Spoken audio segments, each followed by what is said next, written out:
Wow, Brother Bilal, that's quite amazing. There's date nut rounds, and inshallah, I'll definitely be trying them, and I hope the viewers will be too. And thank you to your guests, Sister Fahima and Brother Ben. And now we're going to be discussing our Ramadan etiquettes, and we're very privileged and honoured to have our guest, Sister Masuma. Assalamu alaikum and welcome. Walaikum salam wa rahmatullah. Thank you. How are you? Alhamdulillah, thank you. Good, good. So this beautiful month is, has fast approached, and there's so many hadiths and Quran references to this holy month of instructing us, and Allah subhanahu wa ta'ala has given us this opportunity. So for people that are preparing now, we're in the beginning of this beautiful month, how best is it to sort of think ahead of the month, and how best to sort of be able to make the most of this this holy month? What would your suggestions be? And I think first and foremost, I would suggest that we change our mindset. I think a lot of people stress a lot about the month, especially at the beginning of the month. They worry whether they'll be able to keep the whole fast, you know, the whole month's fast. They worry whether they're going to get thirsty, how it's going to be, is it going to be really hot? And again, Allah subhanahu wa ta'ala in the Holy Quran, in Surah Baqarah, verse 185, he tells us that he wants ease for us, he does not want difficulty for us. So by repeating it, he's showing us that it is actually easy. It's like me telling you, you know, I want the food to taste good, I don't want the food to taste bad. So I don't need to repeat it. If I've said I want it to taste good, that's it. So he could have just said, I want ease for you. But the fact that he says he does not want difficulty for us, showing that it is something that he's going to make easy for us. And there's lots of different ways that this ease can come in. So the fact that the fast is much easier in the month of Ramadan than in any other months. The fact that we're told that shaitan is locked up, so it's much easier then to get on that spiritual high and try to connect to Allah subhanahu wa ta'ala. And the blessings and the barakah that are coming down on this on this holy month, makes it easier as well. So I think the first and foremost advice I would give is, let's change our mindset and not worry about the fasts. Let's do the best we can and just leave it up to Allah. Allah, He will take care of us. Yeah. And I think you're absolutely right. It's such a critical point, is that if we start any task, and you know, and obviously this is such a blessed month, that we are positive and thinking that we will be okay because Allah has blessed us. Exactly as you're saying, there's references that He's made it easy for us. He will make it easy. That trust in Him and think everything will be okay. And inshallah, we will hopefully sail through this holy month. And then I think once we've got that mindset, then it's much easier to think about, okay, what is it that I want out of this month? Right.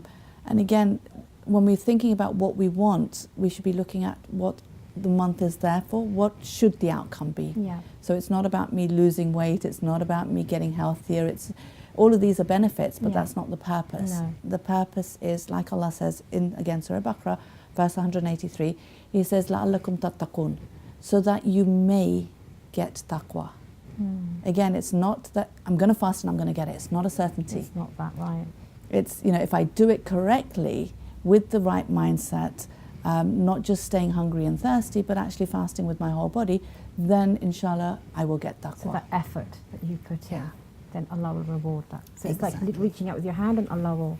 Yes, and we only have to reach out a little bit and Allah will do the rest of it. Yeah. You know, so it's just making that effort, but ensuring that I'm not just concentrating on the body where I'm just thinking about the hunger and the thirst, but I'm concentrating on the spirituality. So how would you split that? So you're obviously thinking about suhoor, you're thinking about eating, you need to be healthy, you need the long day hours, and then combining that with the spiritual needs. How would you sort of split the two, or would you combine them and say? Yeah, I'd combine them, because it's when I refrain from sin with my whole body, then I can actually spiritually elevate in this month. So when I'm thinking of fasting, I'm not just thinking about fasting from food and water, but I'm thinking about fasting from all kinds of sins. So ensuring that I'm not saying anything that could be considered a sin, like lying or ghibah or anything like that. I'm not hearing anything that's a sin. I'm not going towards any sins. I'm not hurting anyone with my hands. So it's fasting with my whole body in order that my soul then can elevate towards Allah subhanahu wa ta'ala. Okay, so physically, obviously we're restraining from food. What's the impact on the soul when you're not eating, and how is the balance, sort of like the elevation? So we're refraining from the sin, but how will that benefit our sort of?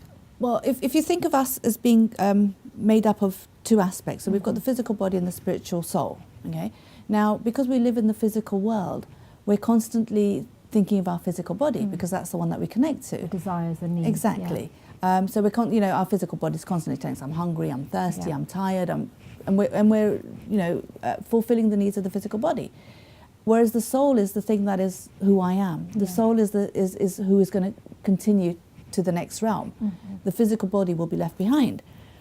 So God, out of His love and mercy, has given us the month of Ramadan in order for me to now connect to my soul, because I can't take care of the needs of the body. If my body's screaming, I'm hungry, I have to ignore it. It's screaming, I'm thirsty, I have to ignore it. So I can actually then focus on the soul. It's like, if I can give you an example, it's like if you have twins, okay, and you have one loud child and one quiet child. And generally, when it comes to food time, the loud child's screaming, I'm hungry, I'm hungry, I'm hungry, I'm hungry, and it gets louder and louder and louder.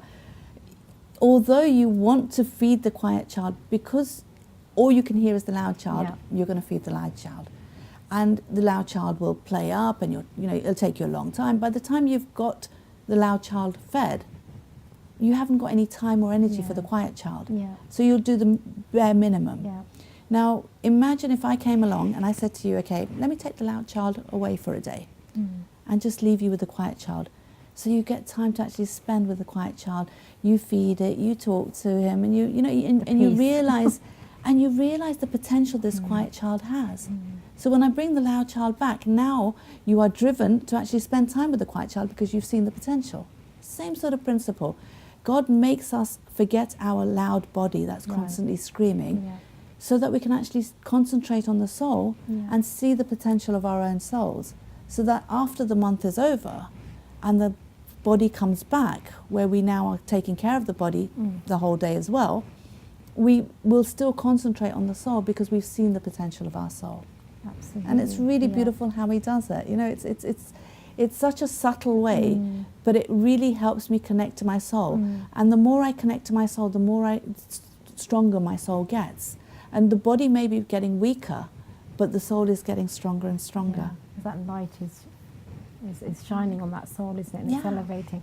So in terms of that bodily function, so when we're, like you said, we're in our day-to-day, we're just so busy, fulfilling our desires and saying, I need to eat, I can just pick up the food, and then it's so beautiful how you said that it's the soul that needs to elevate and come out and shine through this month. So inshallah, if that's something we feel towards the end of the month, and we've inshallah done a good, we've got to that sort of where you're saying the outcome, and that's where one of the measurements is, I guess, then, right? Yeah, so that exactly. So the taqwa is your God consciousness, you being aware of Allah in every aspect of your life. So again, I think as mothers, we find it very difficult in this holy month because we feel like we should be, reciting the Holy Quran. We feel like we should be doing this dua and that dua and praying this salah. And because we have children and we have the housework to do and the cooking and all of that, we feel like we're being torn apart. And I think, and a lot of young mothers, I've got friends with young children. They say, Zahra, we just don't feel that we're actually benefiting. And you have, you try to give them that encouragement that your children are the ibadah. It's not one or the other, is it? Exactly. And I think that's important to remember. So I think it's really, really important to remember that as long as whatever I'm doing in this month, if I can do it with the correct niyyah, then it is ibadah. And the correct niyyah means that I'm doing it for the pleasure of Allah and in the way He tells me to do it.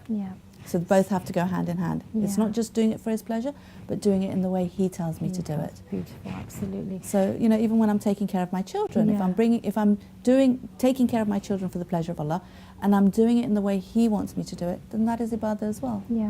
So even when you're with, like we were saying, the fasting is the whole body, isn't it? And it's the senses with it. So when you're fasting and you have children or you have parents to take care of or other commitments, jobs, and etc., you can maintain our silence as well, can't we? And even in that, even though we're taking care of others or responsibilities, then we can still do the dhikr of Allah, can't we? Exactly. And also while we're taking care of our relatives, then perhaps refraining from the talking and just thinking about Allah, it would still count to the same. Yes, I mean there's lots of things you can do, like you're saying, dhikr.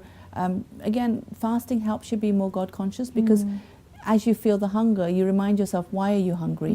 And then that reminds you the fact that you are doing a wajibat. You're fulfilling a wajibat. You're fulfilling an obligation that God has put on you.